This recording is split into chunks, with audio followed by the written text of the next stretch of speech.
Gender-based violence is violence directed at a person because of their gender. It encompasses but is not limited to psychological, physical, sexual, financial, or emotional abuse. Every 3 hours, a woman in South Africa is killed as a result of gender-based violence. Women and men can experience it. However, a majority of victims are women and girls. 1 in every 3 victims of gender violence is men. And 1 in 4 women experience physical violence at some point in their lives. My name is Lucinda Evans. I am the Director of Polisa Abafazi Betu in Lavender Hill, Cape Town, South Africa. Today I want to speak about gender-based violence. We know the situation currently in South Africa is horrendous. Very little is being done for us as women on the Cape Flats, but also women in the different provinces. My message to women and to the men out there that it should be 365 days for women, 365 days for children, and 365 days for the LGBTIQ+. Violence against women is horrible, it is horrendous, and it affects every person, every family, every man and every woman. Gender-based violence is a very serious issue in the world and needs to be talked about every day. We don't have to wait for 16 days of activism for us to talk about gender-based violence.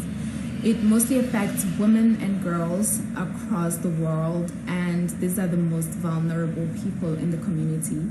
We see the justice system failing women and girls, and this continues to lead to an increase in violence.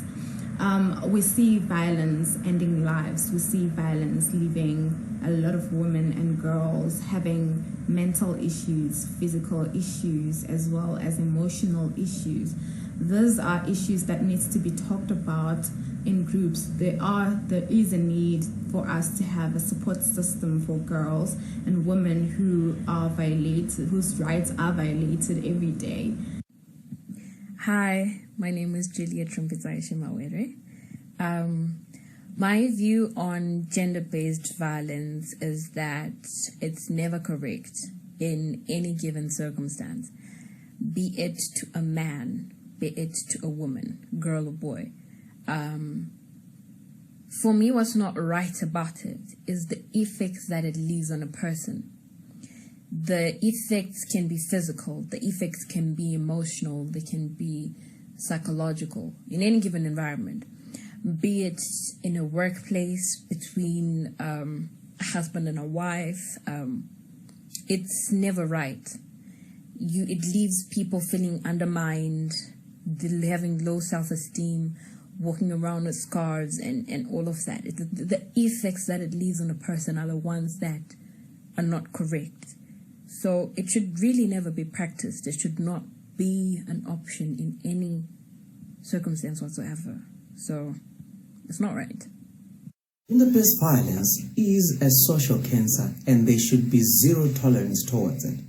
Not only does it affect the people who are directly involved in the violence, let's say for example a couple, but if they have kids, the kids are also adversely affected. And those kids might grow up with very terrible social habits, and that may affect the community as a whole, the society and the world in the long run. Therefore, let's stop gender-based violence. No man should beat a woman and no woman should beat a man. The death of UCT student Uyinene sparked a debate on how rather big of a problem gender-based violence is in South Africa. So, how do we overcome the elephant in the room? Organizations can simply facilitate counseling and training as well as provide supportive policies and procedures for zero tolerance towards violence in the workplace. And in our communities, there's a great need for safe houses as well as supportive structures for victims of gender-based violence. The fight continues and more is still to be done.